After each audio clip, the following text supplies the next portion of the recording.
name is Anne, and I'm a trustee of Flintshire City of Sanctuary, based in Mould. Every day this week, we are showing short films on our YouTube channel to celebrate Refugee Week. I'm opening the week with 3 of my friends who, like me, have been volunteers in refugee camps in Greece. We'd like to share our anecdotes, photographs and some film clips to explain to you what it means to be a refugee. And we invite you to imagine how you would feel if you became a refugee today. If you had to leave your home to seek sanctuary in a foreign country. The refugee crisis has prompted an emergency parliamentary session this afternoon. The violence on the streets has forced many people from their homes. Have been found dead in the back of a truck, trying to make their way across the border. The government is under fire from all sides for the way it's dealing with this crisis. It was bad at home. We had to leave. Dad couldn't come. I don't know where he is now.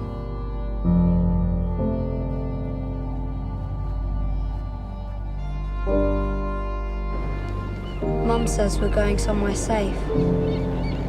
She's trying to be brave. Someone told me these boats sink all the time.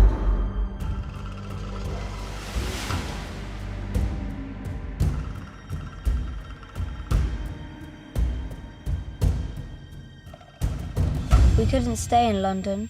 It was too dangerous. Most of the European refugees are trying to make their way south. They believe that Africa provides a chance for a better life. They put us in prison. I don't know what we've done wrong. I'm scared. We have tough decisions to make. We cannot treat these people like animals. There are too many whites living around here now. It is my taxes that are going to support these people.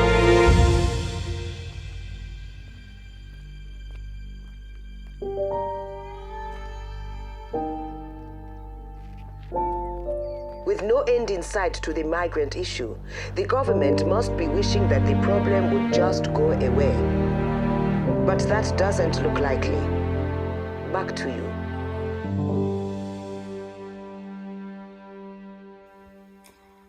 Hi, I'm Anne. In 2015, I found myself on the tiny Greek island of Laros. It's an island in the Dodecanese, really close to the Turkish coast. On a clear day, you can often see buildings visible 5 miles away across the sea. Laros is approximately 8 miles long and 2 miles wide and has a population of approximately 10,000 people. It was being overwhelmed by daily arrivals of many hundreds of desperate people who were refugees from war and persecution, seeking safety and sanctuary in Europe. They left Turkey in flimsy, usually inflatable boats, mostly with only enough fuel to reach a halfway point, the island of Farmakonisi.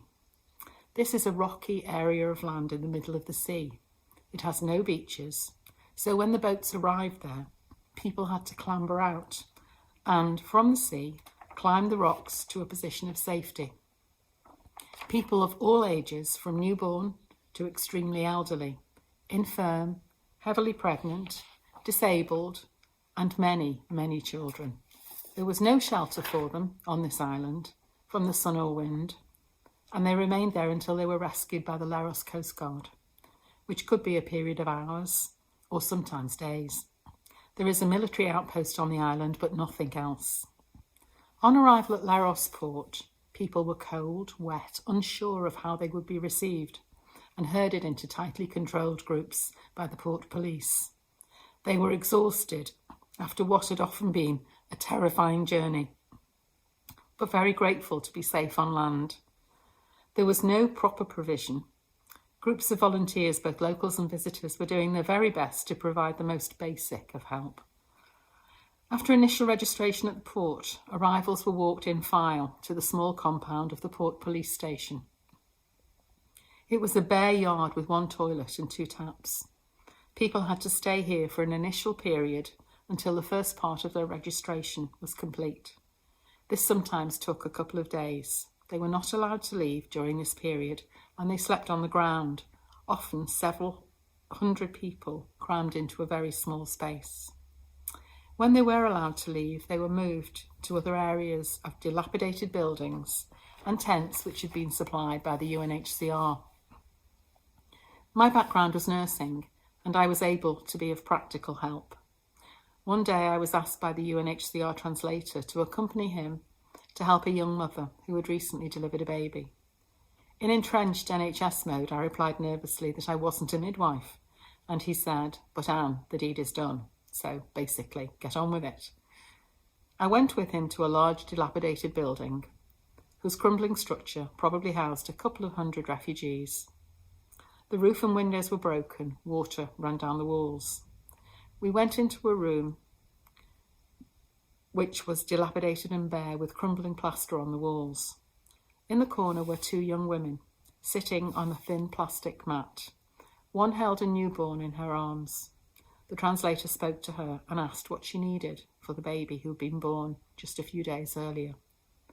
Fortunately for me, this was her second child and she knew what she was doing, but she was very worried about the baby, and the baby was becoming jaundiced, she thought.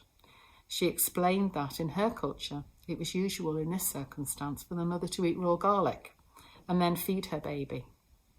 After a few minutes, I left and found someone to go and buy some garlic.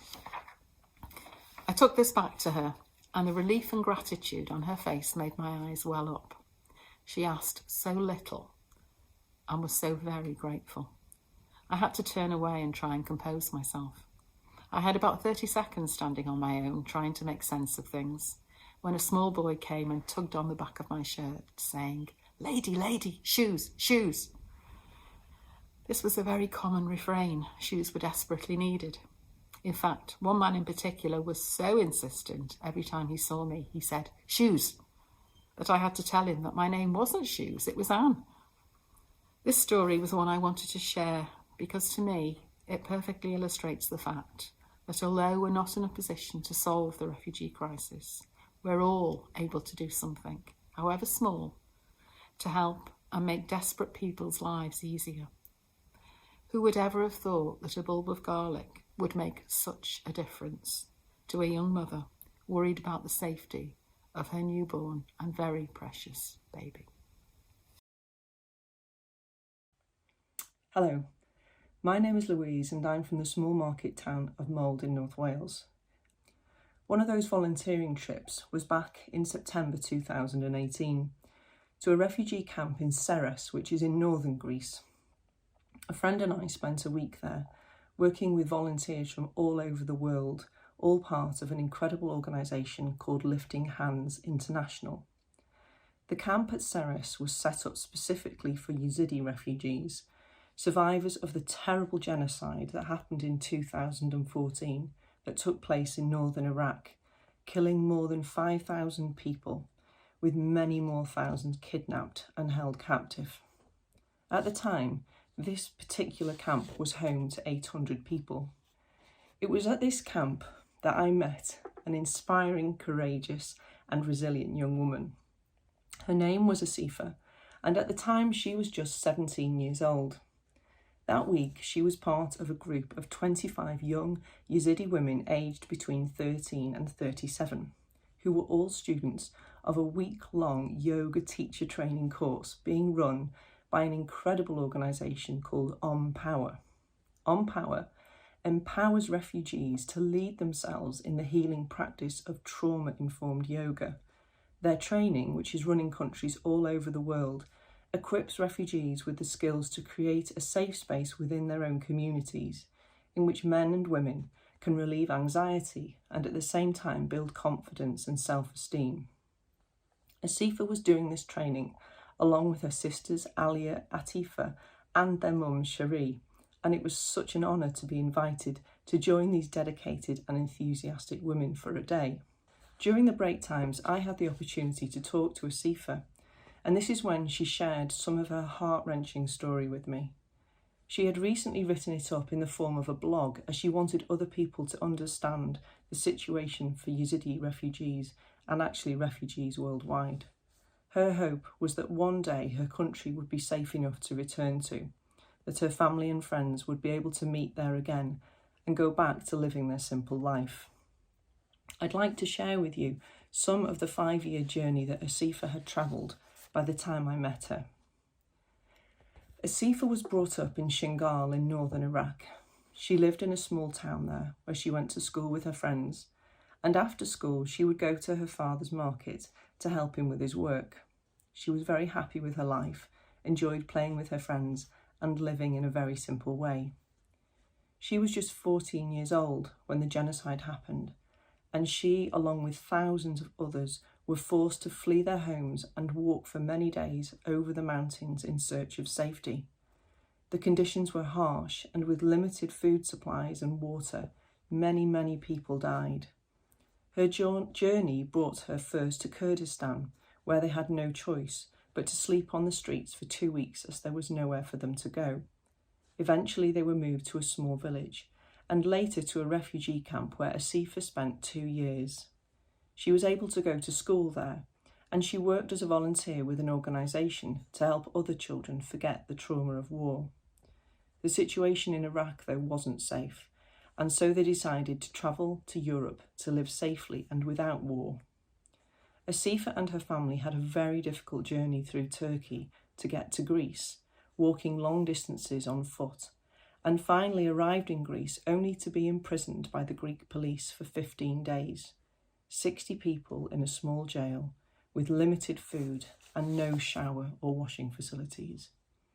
Eventually they were taken to Diavata camp in Thessaloniki, and this is where Asifa saw her brother for the first time in 2 years, and also met an aunt that she hadn't seen for 3 years. It was her aunt who, as an English translator, encouraged Asifa to study English. Their time in this camp was enjoyable as there were just 100 residents. Asifa enjoyed going to school with Greek students in Thessaloniki and made many new friends. But one day, after 7 happy months, 1,000 new refugees arrived at this camp, taking it way beyond its capacity. Asifa and her family once again found themselves living on the street with nowhere to sleep. This is when they made the journey east to Seres, where I met her, finding a camp that was just for Yazidi people, and incredibly where Asifa was reunited with a friend from her primary school. 6 months after I met Asifa in Seres, she messaged me to let me know that her family had finally made it to Germany. This is where they had dreamed of living, so that they could be reunited with family already living there. She threw herself straight into learning the German language and has continued to be a voice for Yazidi refugees, attending rallies and speaking publicly about the refugee crisis. She is an inspirational young woman and an example of the resilience, courage, strength and determination I have witnessed in so many of the refugees I've been privileged to meet. All refugees are human beings first and foremost, and as such deserve to be treated with dignity. They want the same things as we do: to live in a safe place, to be able to work, and provide a comfortable and happy life for their families. That's why the work of Flintshire City of Sanctuary is so important and necessary. As a race, we human beings are notoriously fearful of change and the unknown. Turning the refugee crisis into a human crisis helps us bridge the divide, to connect us and bring us one step closer to a world that is united and at peace. Happy birthday to you! Make a wish. Granny!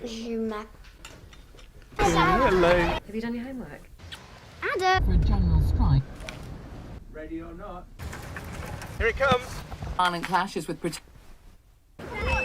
Live ammunition against. Deserve to get shot. Have a nice day at school. airstrikes on rebel position. We are going to stay. What's happening? Go.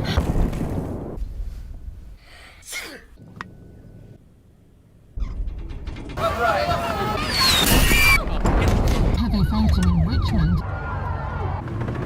Dad, where are we? Rebel forces advance.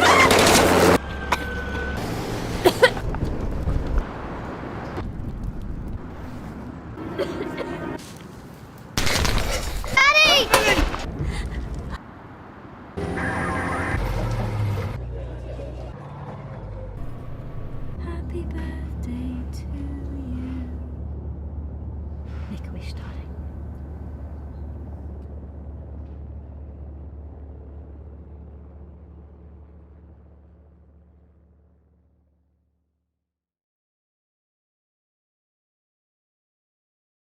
Thanks to Amnesty International and Save the Children for the short films. I'd like to thank all of you for staying with us and watching today. Do have a look at our channel tomorrow and for the rest of the week for some more interesting, thought-provoking and entertaining films to celebrate Refugee Week. This has been brought to you by Flintshire City of Sanctuary, based in Mould. Take care, everyone. Bye.